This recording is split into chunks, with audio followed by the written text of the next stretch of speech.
अस्सलाम वालेकुम dear students. आज के वीडियो में हम क्लास 9 इंग्लिश की जो यूनिट नंबर 10 था उसका जो रिमेनिंग पोर्शन था वो कवर करेंगे। अच्छा, आज का एक्सरसाइज नंबर 6 है हमारे पास।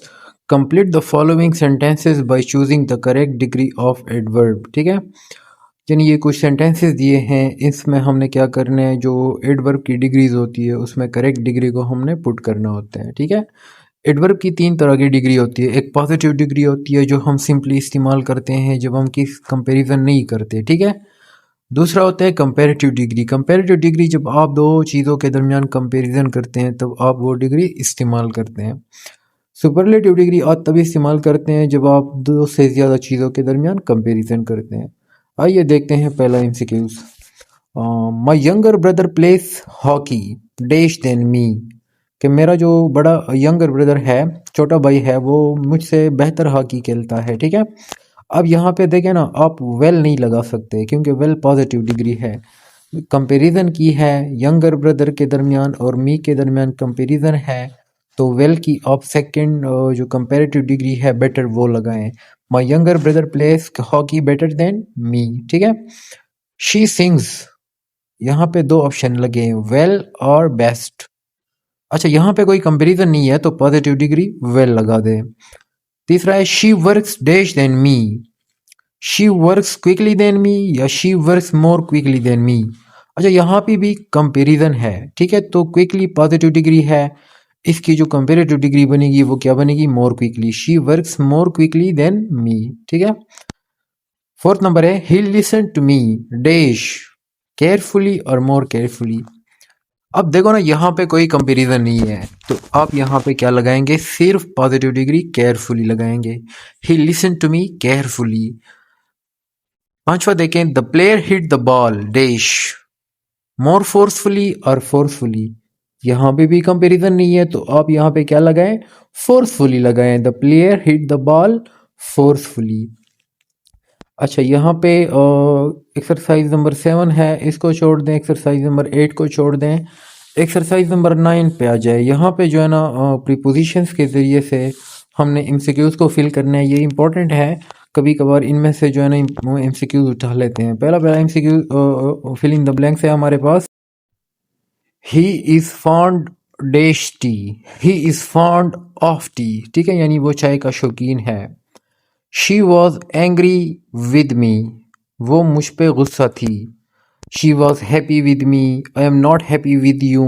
She was angry with me, I am angry with you. इस तरह के सेंटेंसेस में आप विद लगाते हो। ठीक है, let us hope for the best.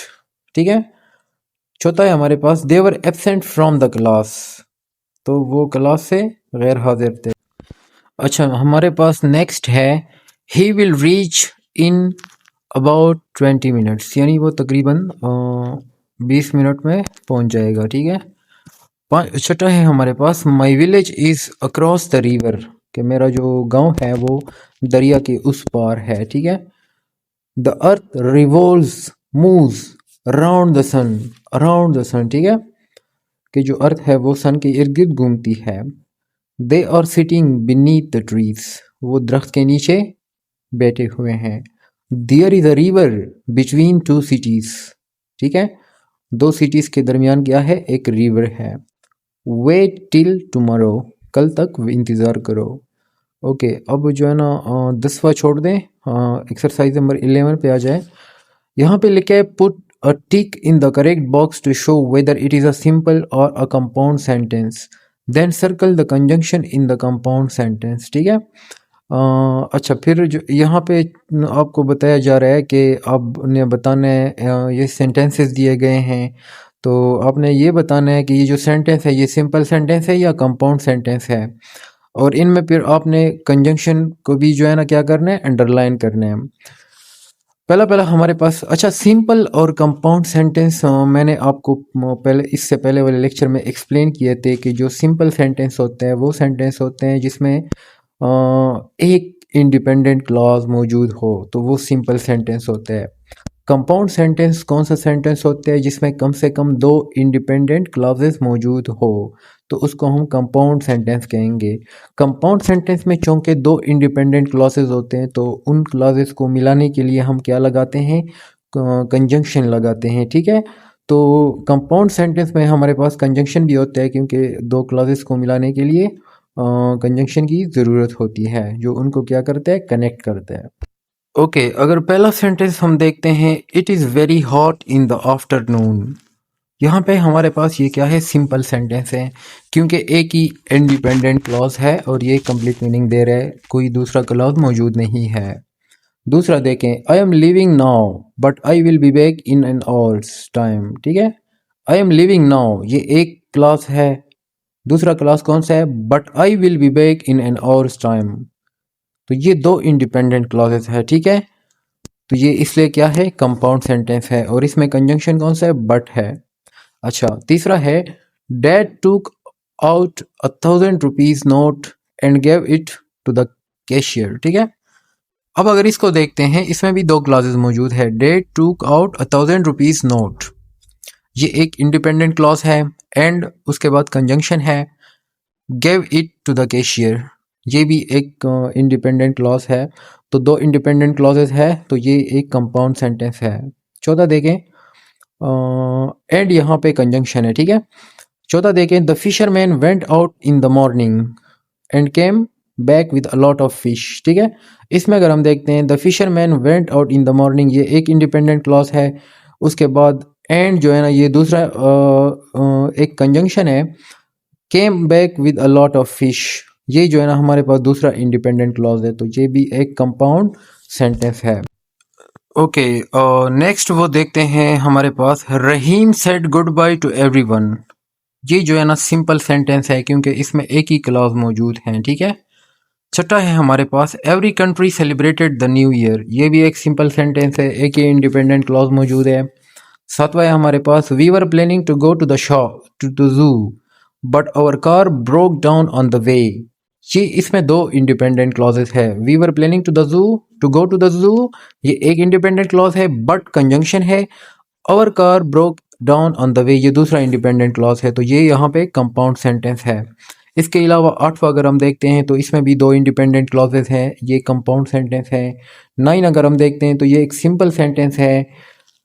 10वां मुझे बताइएगा, would you like to go to the museum और टू द जू, ये आपने मुझे बताना है कि ये कौन सा सेंटेंस है, सिंपल सेंटेंस है या कंपाउंड सेंटेंस है, आपने कमेंट में मुझे बताना है, ये आपका होमवर्क है, ठीक है।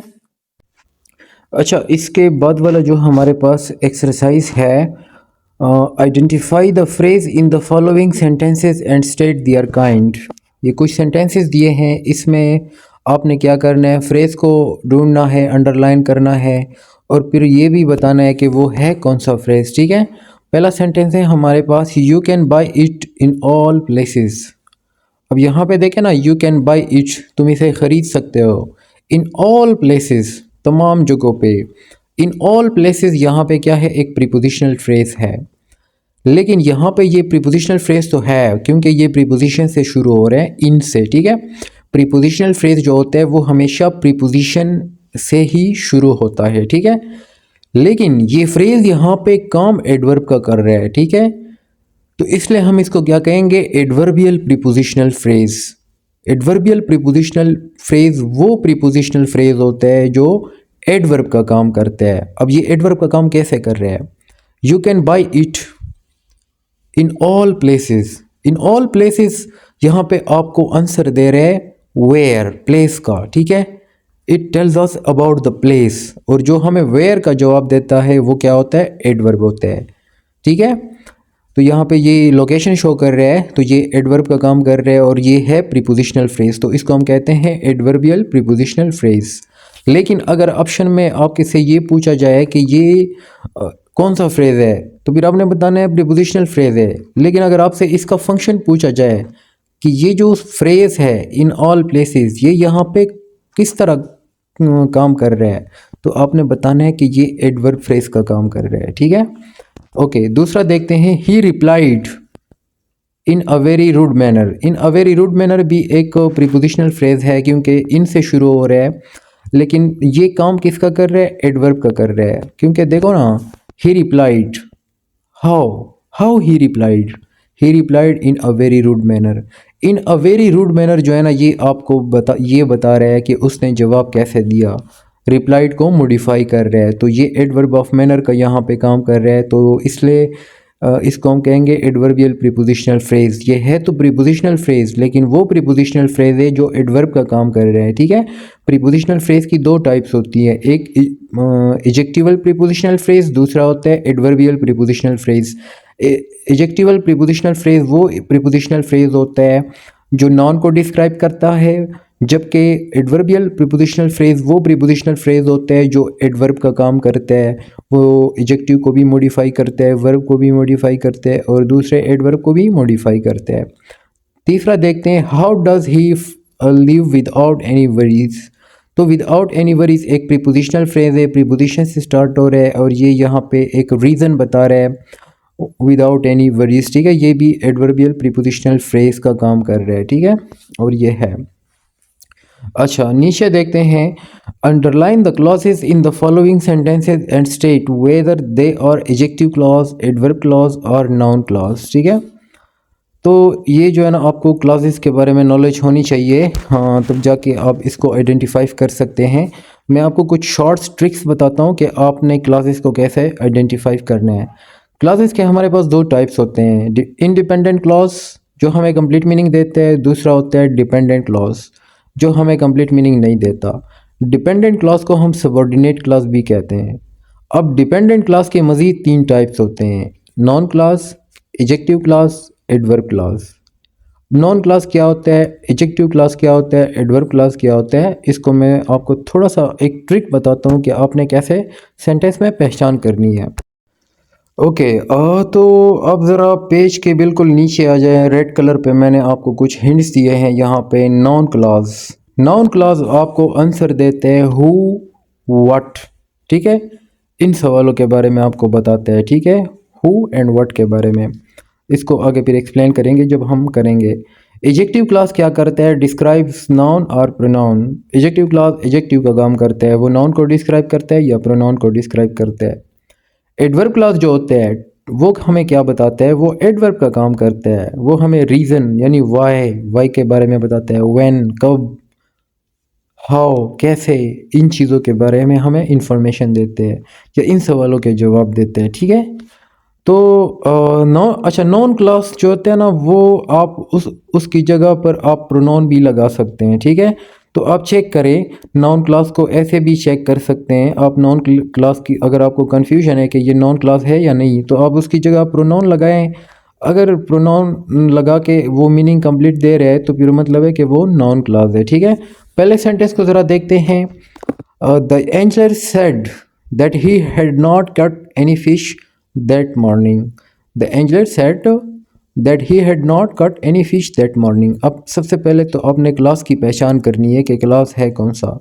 ये जो दैट से शुरू हो रहा है ना, दैट से लेकर मॉर्निंग तक, ये हमारे पास क्या है, एक सबऑर्डिनेट क्लॉज है या डिपेंडेंट क्लॉज है। That he had not cut any fish that morning, ठीक है, क्योंकि ये एक कंप्लीट मीनिंग नहीं दे रहा विदाउट इंडिपेंडेंट क्लॉज। अब ये डिपेंडेंट क्लॉज में से कौन सा क्लॉज है, नॉन क्लॉज है, एडजेक्टिव क्लॉज है या एडवर्ब क्लॉज है। सबसे पहले देखते हैं कि क्या ये नॉन क्लॉज है या नहीं है, ठीक है। अच्छा, आप इस पूरे क्लास को रिप्लेस कर दो इट से, ठीक है, फिर देखते हैं कि ये क्या कंप्लीट मीनिंग देते हैं। द एंजलर सेड इट, तो आप इसको एक प्रोनाउन से रिप्लेस कर सकते हैं, तो ये क्या है, नाउन क्लॉज है, क्योंकि द एंजलर सेड इट, एंजलर ने ये कहा, ठीक है, ये एक कंप्लीट मीनिंग दे रहा है। या आप ये भी कह सकते हैं द एंजलर सेड समथिंग, तो इस पूरे क्लास को आप एक वर्ड इट या समथिंग से रिप्लेस कर सकते हो, इसलिए ये क्या है, नाउन क्लॉज है, ठीक है। दूसरा देखते हैं, आई wandered if she was free. अच्छा, इसको भी अगर देखते हैं ना, इफ शी वॉज फ्री, ये भी एक नाउन क्लॉज है। अब क्यों नाउन क्लॉज है, क्योंकि ये इसकी जगह पे आप नाउन या प्रोनाउन, इसकी जगह पे आप प्रोनाउन लगा सकते हैं। For example, I wandered it, I wandered something, ठीक है, तो ये एक कंप्लीट मीनिंग दे रहे हैं। अगर आप इसकी जगह इट या समथिंग लगा देते हैं तो इसलिए ये क्या है, एक नाउन क्लॉज है। थर्ड वन है हमारे पास, दो he didn't receive formal schooling he is clever and industrious. इसका मतलब ये होता है, यानी अगरचा उसने बाकायदा तालीम हासिल नहीं की, he is clever and industrious, इसके बावजूद भी वो ज़हीन है और मेहनती है। ठीक है, यहाँ पे अगर हम देखते हैं तो ये जो पहला वाला क्लास है ये डिपेंडेंट क्लॉज है, दो he didn't receive formal schooling. ठीक है, ये डिपेंडेंट क्लॉज है। अच्छा, क्योंकि इसके शुरू में आपका जो है ना वो लगा है, कनेक्टर लगा है। ठीक है, तो ये एक एडवर्ब क्लॉज है। क्यों एडवर्ब क्लॉज है? क्योंकि ये आपको रीज़न बता रहा है, कंडीशन बता रहा है। He is clever and industrious, वो मेहनती है और ज़हीन है। इसके बावजूद, किस चीज़ के बावजूद? वो आपको रीज़न बता रहा है ना कि उसने प्रॉपर स्कूलिंग भी नहीं की लेकिन फिर भी वो मेहनती और ज़हीन है। तो जो आपको रीज़न बताता है वो एडवर्ब होता है। ठीक है, और ये यहाँ पे एडवर्बियल क्लॉज है। चौथा देखते हैं, the boys who misbehaved in the class, वो लड़के जिन्होंने क्लास में मिसबिहेव किया था, वर सस्पेंडेड, उनको मुअत्तल किया गया। अब यहाँ पे अगर आप देखते हैं ना, who misbehaved in the class, ये एक क्लॉज है, एडजेक्टिव क्लॉज है, क्योंकि ये क्या कर रहा है? बॉयज को मॉडिफाई कर रहा है। कौन से बॉयज? वो बॉयज जिन्होंने क्लास में मिसबिहेव किया था। बॉय एक नाउन है, उसको डिफाइन कर रहा है, एडजेक्टिव का काम कर रहा है, तो ये इसलिए एडजेक्टिव क्लॉज है। पांचवा देखते हैं, ही हु लव्स बेस्ट। इसका मतलब ये होता है कि जो सबसे आखिर में हंसता है वो बेहतरीन हंसता है। ठीक है, वो सबसे बेहतर हंसता है।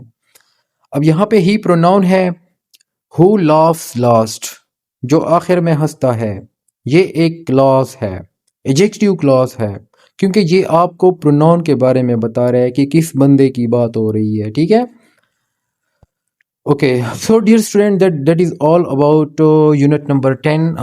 अगली वीडियो में यूनिट नंबर 11 पढ़ेंगे। टोटल हमने 10 यूनिट कवर किए हैं और 9th के 5 यूनिट्स बाकी हैं, तो इंशाल्लाह ये भी जल्दी कवर करेंगे, फिर हम 10th की जो स्टार्ट करेंगे। That is all for today, see you next time. मेरे चैनल को ज़रूर सब्सक्राइब कीजिएगा, इस वीडियो को भी लाइक कीजिएगा, और अगर आपका कोई सवाल है तो एक कमेंट भी आप ज़रूर कीजिएगा।